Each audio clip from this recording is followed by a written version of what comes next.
Ayan po, 10 minutes na. Siguradong malinis na tong ating pressure canner. Yan.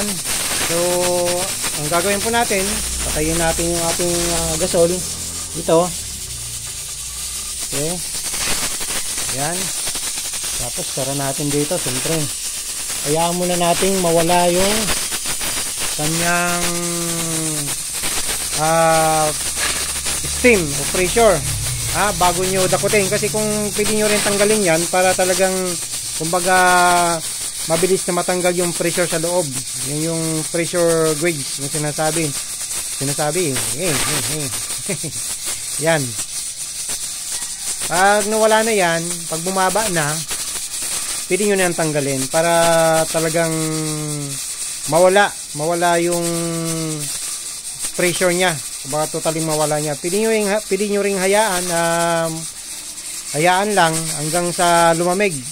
Kasi mga kabiknok, kung may pressure pa yan sa loob at bubuksan natin to, nako, ihandaan nyo na ang inyong sarili.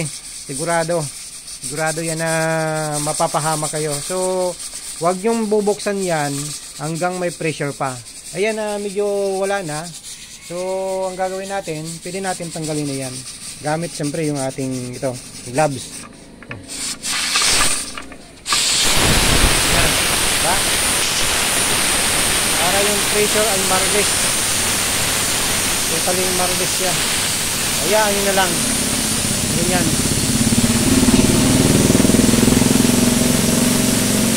Marerelease yan. So for safety, pwede kayong lumayo hanggang maubos yan. Pressure na yan. Okay? Wag yung bubuksan hanggang hindi na uubos yung pressure sa loob. Okay? Yan. Kasi pag binuksan yan, nako, sigurado sira ang kabuhayan nyo. Okay? So tingnan nyo, lakas diba? So ayan lang po natin siya na ganyan hanggang maubos yung kanyang pressure sa loob. Kasi pag hindi natin yan tinanggal, nako, sigurado. Sige po, yan po muna ang ating tutorial dito sa ating canning. Abangan yung ating product na ilalunch po. Maraming salamat. God bless. Kung makakita nyo, yung temperature din sa loob ay bumaba na. Yan, naging 5 na. Kanina 10 siya, 10 PSI siya. Kasi nga, yung pressure sa loob ay unti-unti nang lumalabas. Yan, di ba? Yan. Yan. Pababa na rin ng pababa yan. So mas maganda kung gagawa kayo nito ay mas maganda nasa labas kayo ng bahay. Lalo na kung walang exhaust fan yung inyong kusina. Kasi yung hamog nito ay siguradong kakapit sa dingding nyo. Okay, sa bubong nyo o sa kisame. So mabuti naman dito ako gumawa sa labas, dito sa prituan namin sa pisto namin sa pagpiprito ng manok.